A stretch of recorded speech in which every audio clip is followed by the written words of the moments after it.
Bonjour, c'est Anne. Dans la série Bien vendre sur Etsy ou mieux vendre sur Etsy, je voudrais vous montrer une petite expérience que j'ai faite aujourd'hui qui illustre l'importance des traductions et puis aussi d'avoir les bons mots-clés dans une boutique et qui va vous aider à comprendre comment fonctionne en fait le site dans des langues différentes. Alors là, on est sur ma boutique d'illustration. Et vous voyez ici, je suis dans, enfin, je vois le site en anglais. Oh, j'ai eu ce matin une requête d'un client qui cherchait des illustrations sur les simples. En français, donc c'était un client français qui m'a envoyé un message en français et qui m'a dit qu'il ne trouvait pas dans ma boutique d'illustrations sur les simples, qui m'a demandé si j'en avais. Je me suis rendu compte que c'était un mot que j'avais pas du tout pensé à utiliser. C'est pas que j'en avais pas, c'est que je n'avais pas pensé à l'utiliser parce que c'est un mot que j'utilise moi pas très souvent. Et du coup, j'ai immédiatement été le rajouter dans mes descriptions en français, puisqu'il cherchait en français pour, mettre en évidence les illustrations qui correspondent. Maintenant, là, je suis dans la version anglaise et si je cherche dans ma boutique dans la version anglaise, vous voyez qu'il y a aucun article qui a été trouvé. Parce que je n'ai mis ce mot-clé que dans la traduction française de ma boutique et je ne l'ai pas mis dans la traduction anglaise. Par contre, si maintenant je vais changer, parce que ma boutique est bilingue, donc il y a une partie en anglais et une partie en français.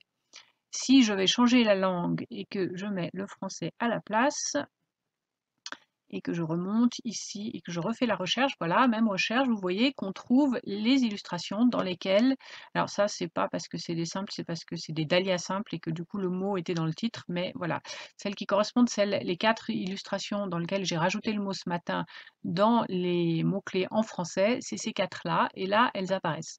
Donc, tout ça pour dire que les moteurs de recherche, donc d'une part, c'est bien d'écouter vos clients quand ils vous suggèrent des mots-clés, parce que ça peut être des choses auxquelles vous n'avez pas pensé, et avoir le plus possible de mots-clés descriptifs qui se rapportent à vos produits, c'est toujours une bonne idée.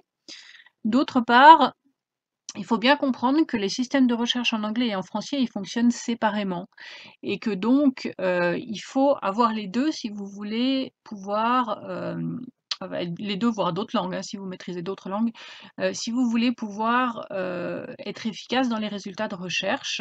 Là, on voit bien que ce mot-là, il est trouvé que dans les listings où je l'ai mis en français, parce que je ne l'ai pas rajouté dans les fiches produits en anglais, d'accord? Et donc, c'est très important de comprendre ça. Il y a eu sur un des groupes sur lesquels je suis une dame qui posait la question, enfin qui avait une boutique en anglais mais qui était dans un pays francophone et qui comprenait pas pourquoi, enfin comment faire pour avoir les deux langues. Et en fait, elle n'avait pas compris qu'on pouvait rajouter une langue sur sa boutique, avoir une boutique qui soit vraiment bilingue. Et dans ce cas-là, on va aller voir par exemple sur cette illustration-là ce que ça donne du point de vue du alors voilà, pardon, ça prend un petit peu de temps. Donc vous voyez qu'ici j'ai le titre en français. Maintenant, si je vais changer la langue, le titre en anglais, c'est pas la traduction de ça, c'est vraiment le titre que moi j'ai rentré en anglais. Ok, alors voilà, ça va venir. Donc, c'est pas le même titre traduit, c'est le titre que moi j'ai rentré en anglais et la description, c'est la description que moi j'ai rentré en anglais et les mots-clés, ça va aussi être les mots-clés que moi j'ai rentrés en anglais. Donc, je vais juste vous montrer comment ça fonctionne du point de vue du back-office. Voilà, donc là, en fait, on est, bon, je suis de nouveau dans ma boutique en anglais, mais on est dans les paramètres, donc settings, c'est paramètres. Il y a un onglet langue et traduction ici. Et puis, vous allez pouvoir décider dans combien de langues vous voulez, enfin, dans quelle langue vous voulez que votre boutique soit traduite. Donc, l'anglais, pour moi, c'est défaut parce que je m'adresse principalement à une clientèle anglophone, mais j'ai rajouté le français. J'espère rajouter l'allemand bientôt. Pour l'instant, je ne suis pas tout à fait au niveau encore, mais ça va venir. Et puis, vous allez traduire en fait tout dans votre boutique. Donc ici, on a le titre de la boutique, tous les messages d'accueil, les messages pour les clients, etc. En bas, vous voyez, on a les catégories. Et puis, vous pouvez... Ah ben tiens, ça, il faudrait que je le fasse parce que ça, c'est nouveau. Les questions fréquentes. Donc, ça, je vais m'empresser de le faire puisque je ne l'ai pas fait encore. Mais il y a des choses qui viennent de rajouter, hein, parce qu'avant, avant ce langage, enfin langue et traduction, c'était dans les options. Et puis là, ils ont créé carrément un onglet séparé. Donc manifestement, il y a des trucs qu'il faut que je rajoute. Très bien, ça me permettra de le faire. Et puis, ce que ça veut dire, c'est que quand vous allez aller sur votre boutique, vous allez donc, les gens vont voir la version en anglais ou en français en fonction de la langue que eux, ils ont sélectionnée. Et puis, s'ils regardent le site dans une autre langue que celle que vous avez sélectionnée, ils vont voir des traductions Etsy qui sont souvent extrêmement mal faites et qui gâchent pratiquement tout le travail que vous avez fait sur le SEO, sur le référencement et sur le choix précis des mots-clés, puisque les mots sont traduits n'importe comment. Donc, dans toutes les langues que vous maîtrisez, c'est vraiment, vraiment une bonne idée d'utiliser ça et du coup euh, de faire en sorte que vous contrôliez exactement ce que les gens voient dans les langues que vous contrôlez, que vous maîtrisez bien.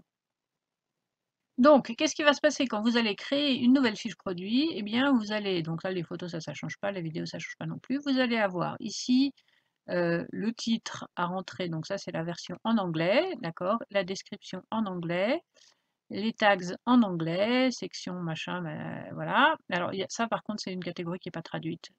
Donc, ça, si vous voulez que les mots apparaissent en double, enfin en français et en anglais, il faudra les rentrer ici, en français et en anglais. Alors, elle est peut-être traduite automatiquement, mais elle n'est pas dans les traductions que vous pouvez rentrer. Et puis, quand vous descendez, vous allez avoir les traductions pour les langues que vous maîtrisez. Donc, vous avez ici le titre en français, la description en français et les mots-clés en français. Et vous voyez donc qu'ils sont bien séparés, c'est pas les mêmes. Et en fait, les mots-clés en français ici, c'est ceux qui vont être utilisés quand les gens font une recherche depuis la version française du site. Les mots-clés en anglais, c'est ceux qui vont être ici utilisés quand les gens font une recherche de mots-clés depuis la version en anglais du site. Donc il faut bien comprendre que ce sont des choses différentes, que les moteurs de recherche vont fonctionner de manière séparée. Et donc de faire en sorte que tout ça soit bien organisé de manière à éviter les problèmes liés aux traductions automatiques qui sont parfois très très mauvaises. D'ailleurs, j'ai noté qu'il y a une grosse différence entre les traductions automatiques quand on regarde le site depuis un ordinateur ou depuis un téléphone, et je pense que c'est parce que sur le téléphone, l'application Etsy fait appel au dictionnaire du téléphone plutôt qu'à des services plus sophistiqués, comme c'est le cas sur l'ordinateur, et c'est vraiment du gros n'importe quoi, il y a des fautes de frappe dans les mots, enfin bon, bref. Si vous pouvez l'éviter, évitez-le. Voilà. Donc, je vous invite à liker cette vidéo parce que ça m'aide beaucoup. Je vous invite également à rejoindre le groupe Facebook Vendre du fait main par Anne Londaise pour discuter de tout ça. Et puis, n'oubliez pas de remplir toutes les questions du questionnaire d'adhésion parce que c'est le seul moyen pour moi de vérifier que vous êtes une vraie personne et pas un robot. Et puis, si vous avez besoin d'aide pour fixer vos prix, parce que c'est vraiment toujours la première question que les créateurs se posent, vous trouverez dans la description de cette vidéo un petit lien vers un petit cours que j'ai créé sur le sujet et qui vous aidera à déterminer si vous pouvez ou pas vivre de votre passion, si vous êtes dans la bonne direction et si vous avez fixé les prix d'une manière qui est viable à long terme. Et puis, si vous souhaitez une évaluation de votre boutique, parce que c'est aussi une question qu'on me pose régulièrement, vous allez également trouver ce lien dans la description de cette vidéo et vous pourrez donc aller choisir la formule qui vous convient sur mon site internet. Et sinon, je vous retrouve bientôt. Au revoir.